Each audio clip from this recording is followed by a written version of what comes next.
Hi, it's RD from Brown Bear Herbs. Today, the plant I want to share with you is lady's mantle or Alchemilla vulgaris. I love this herb so much. In fact, it was one of the first herbs that I really had amazing connection with and helped me a lot with my healing. Um, so is definitely, you might guess from the name, that is most often used for women's health. Definitely lots of reproductive health applications.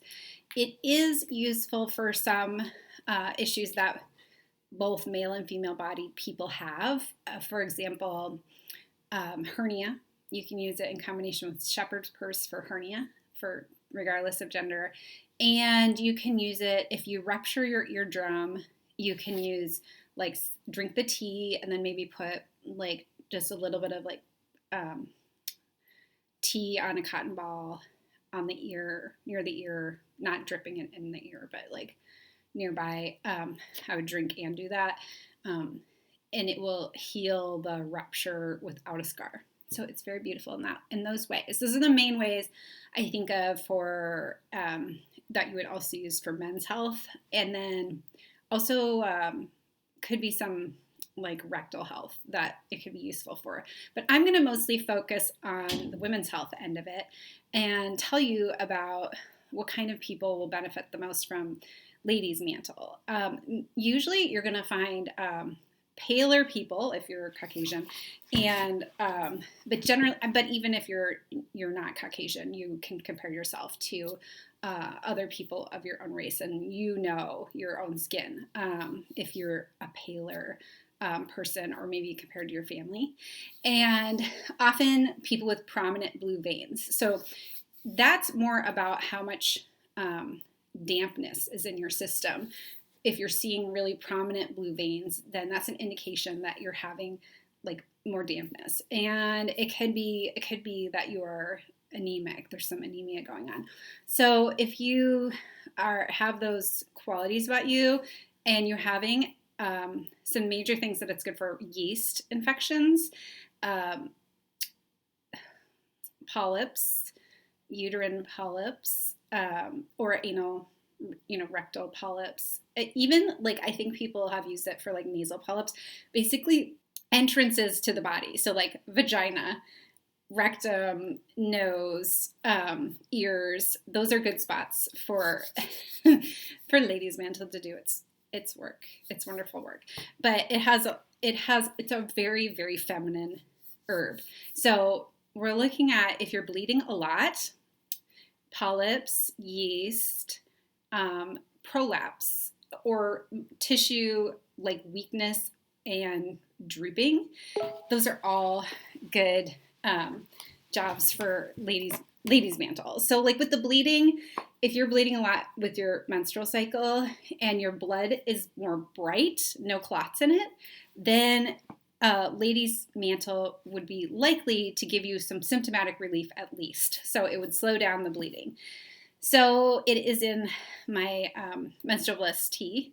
So you could try that if you have bright, copious blood when you menstruate. If you have clots, a lot of clots and darker blood, and you're bleeding a lot, that's going to be a different herb. Most likely shepherd's purse would help with that, but I'll talk about that in a later video.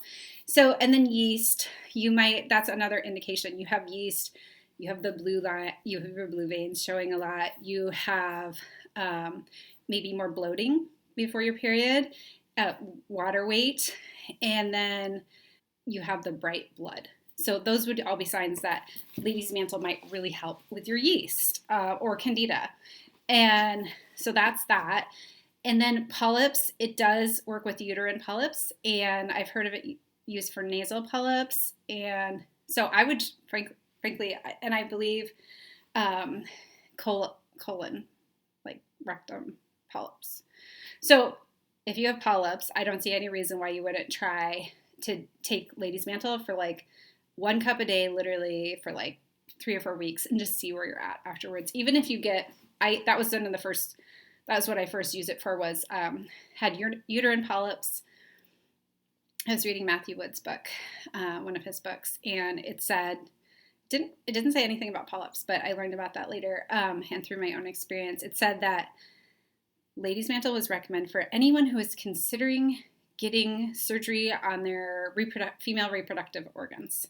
And I was like, oh, that's me, because I have these polyps. And so I drank it for 3 weeks, and then I was just a baby herb person at that point. So I didn't think to like get a new test or something. So I went in for surgery, and then they went and looked inside, and they were like, it's gorgeous in there. There's no polyps at all. And so I could have totally avoided that procedure, which was not fun, even though they didn't do anything.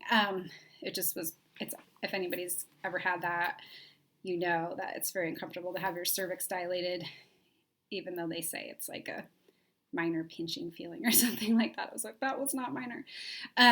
So yeah, that was my last surgery, because I was like, then I was like, herbs can do it. Herbs can do anything.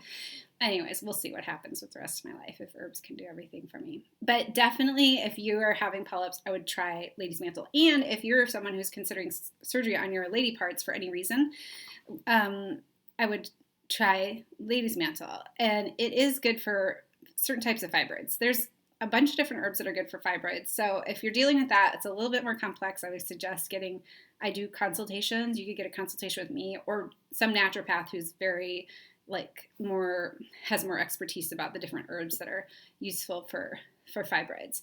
Ladies Mantle is said to be good for anyone who's had a negative experience with their female reproductive organs, like a bad sexual experience, or I think even like if you had a bad exam. I've certainly had my fair share of exams that were not like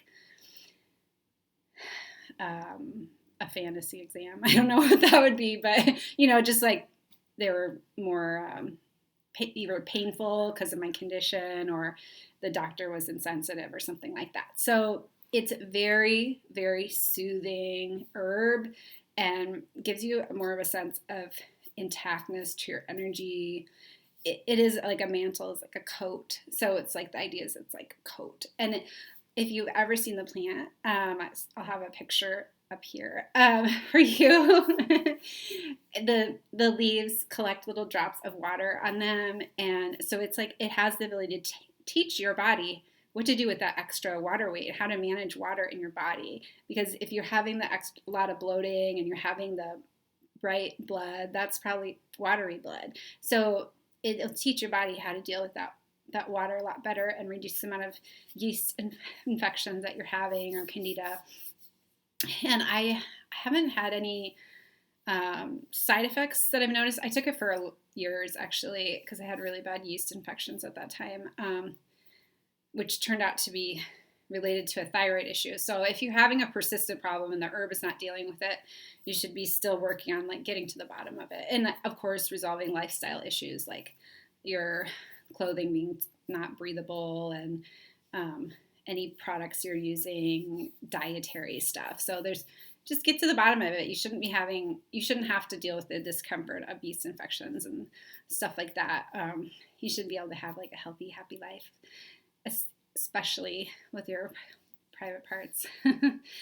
And then then the prolapse. I did want to talk about that. Has a nickname, the Great Lifter, and it can help with miscarriage or threatened miscarriage.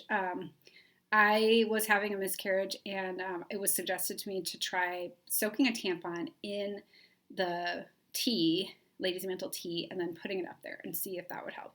Well, it did not. I still end up having miscarriages, although that has worked for, Ladies Mantle has worked for other people, plenty of other people throughout history. But what I did notice is that my uterus just like lifted right up, it seemed like an inch or so. It was amazing. So if you're having prolapse issues, there's different herbs that are good for prolapse, uterine prolapse. And if the main issue is dampness, like your uterus is so heavy that your body's having trouble supporting it because of dampness, then Ladies Mantle is really going to help you. There's some other herbs like shepherd's purse if it's muscular weakness, that is the problem. And then there's some ligament herbs if your ligaments are stretched out. So there's a couple different things you can try with that. I certainly wouldn't give up on your body, okay?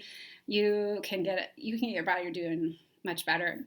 even better than it was when you felt like you were like healthy and brand new sometimes.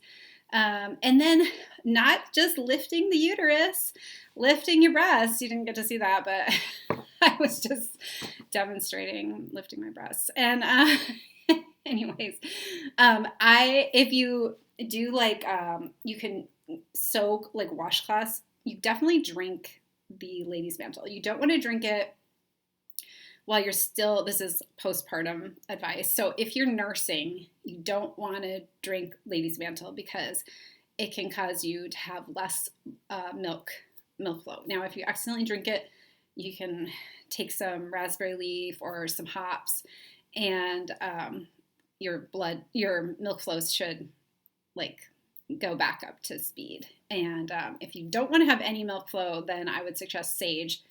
Within a couple drinks, a couple servings of that, tea cups of that, your milk flow should be like all done. So if something happens or you're just done nursing, that's what I would recommend for an easy fix, so you're not just like leaking and like being frustrated. So, but once you're done nursing and your breasts are a little bit, let's say you're like an average person and your breasts are a little saggy, you can drink Ladies' Mantle tea, and you can also like soak washcloths in it and lay them over your chest, and your boobs will like get more perky. I had some friends who they were like, wow, your breasts are looking really great. They didn't know about the Ladies' Mantle, but I was like, well, you too can have your breasts back to normal. And so yeah, you could even try that on like your abdomen if you're postpartum and you're like, things are just not where they used to be. Now, I can't claim that there's going to be like a miracle if you have twins or triplets or anything like that, but I think you'll be better off than if you don't try it. So yeah, wait till you're done nursing and then give the Ladies' Mantle a try. But I love this herb. Like I said, it's it can just be super soothing. Now, if you're a person who let's say you're having yeast or bleeding a lot, again, like I said before, you're bleeding a lot, but you don't have that watery blood and you're having yeast, but you are not like fitting the picture of this, stay tuned or shoot me a message, because I'll post other videos on like, I'll probably do a video that's just straight up about yeast, because there's so many good herbs for yeast infections and it's a really common problem, and you want to just, you know, either find the one that like really sounds like it's good for you, or just eventually try a bunch of them, or I'll probably make up a blend for you guys to have if you just want to try one blend of herbs that are helpful for yeast. Because like I said, you shouldn't have to live with yeast as a chronic or off and on problem. You can tone up your body and help your body. It's a good way to kind of hear what your body's having to say. If you're having yeast really often, then, you know, maybe there's just like a slight imbalance in your body that you could address and it will help other areas of your health. So yeah, Ladies' Mantle, it's in our Menstrual Bliss tea, which is definitely a tea for people to tend to have cramps, extra bleeding, and it should slow down the blood, but definitely for people who are more on the like watery, bright blood side. So I hope you enjoyed the video. Have a good day.